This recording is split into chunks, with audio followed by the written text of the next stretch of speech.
যারা এ ধরনের বর্বরচিত হামলা করেছেন, আমরা মনে করি বাংলাদেশের কোথাও আপনারা লুকিয়ে পার পাবেন না।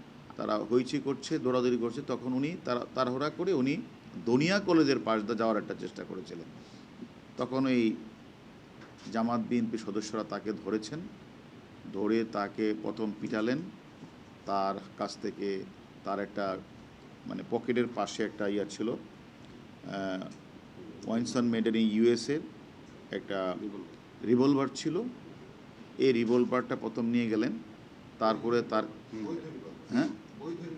তার বৈধ রিভলভারটা তার হাতে ছিল ব্যবসায়ী, সেই ব্যবসায়ীর কাছ থেকে নিলেন, নিয়ে তার হাতে 3টা মোবাইল ছিল, 3টা মোবাইল নিলেন, নিয়ে তারপরে তার উপরে তারা অনেকেই ভেবেছে সে বোধহয় পুলিশ হতে পারে, কারণ তার কোমরে পুলিশ, এরকম তার কোমরে হলো রিভলভার, সেই কারণে তারা মনে করছে সে পুলিশ হতে পারে।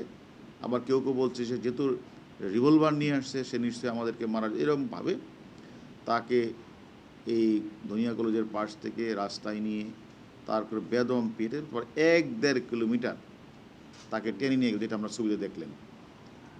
কিন্তু আমরা তারপরে একটা জিডি হয়, জিডির পিকেতে আমাদের ওয়ারি ডিভিশন এটা তদন্ত করছেন ইলিয়াসের নেতৃত্বে। সেখানে তারা এই ঘটনার সাথে জড়িত 5 জনকে গ্রেপ্তার করলেন। এই 5 জনের মধ্যে সরাসরি 2 জন, যে তাকে পিস্তল নিয়ে যাওয়া, তার মোবাইল নিয়ে যাওয়া, তাকে যে 1-1.5 কিলোমিটার পথ তাকে যে টেনে হিস্ট্রি নিয়ে যাওয়া, তারা সেটা স্বীকার করেছেন।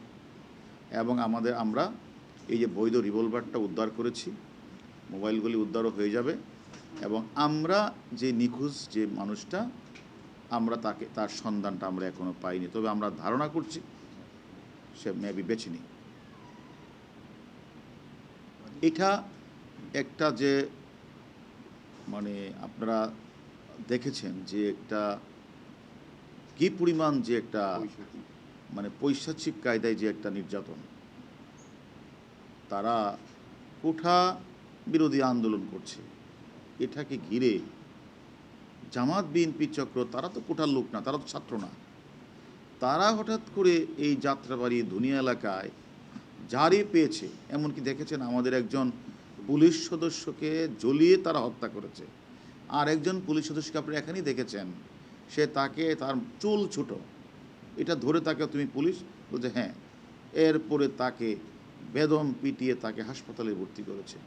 আর একজন ব্যক্তি, সে একজন বড় ব্যবসায়ী, সে হাসনাবাদ তার ব্যবসা প্রতিষ্ঠানে জাহিদ, তার রিভলভার দেখে তার রিভলভারটাও নিয়ে গেলেন, আবার তাকে পিটিয়ে 1.5-2 কিলোমিটার টেনে হিস্ট্রে নিয়ে গেলেন।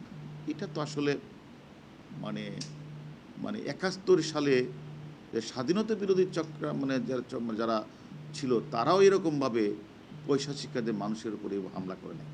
আজকে তারা কোঠাকে ঘিরে যে ধরনের যারা অমানবিক কাজগুলি দেখিয়েছেন, আমরা তাদের 5 জনকে গ্রেপ্তার করি, তারা অলরেডি স্বীকার করেছেন।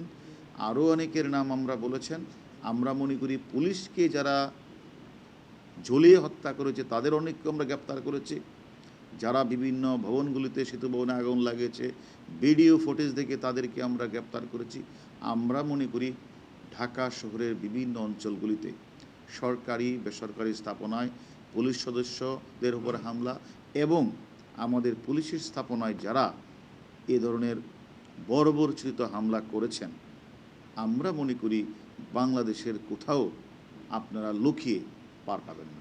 আমাদের আইন শৃঙ্খলা বাহিনী তাদেরকে অবশ্যই, মামলা রুজু হয়েছে, তাদেরকে আইনের আওতায় এনে আমরা বিচারের মুখোমুখি করব।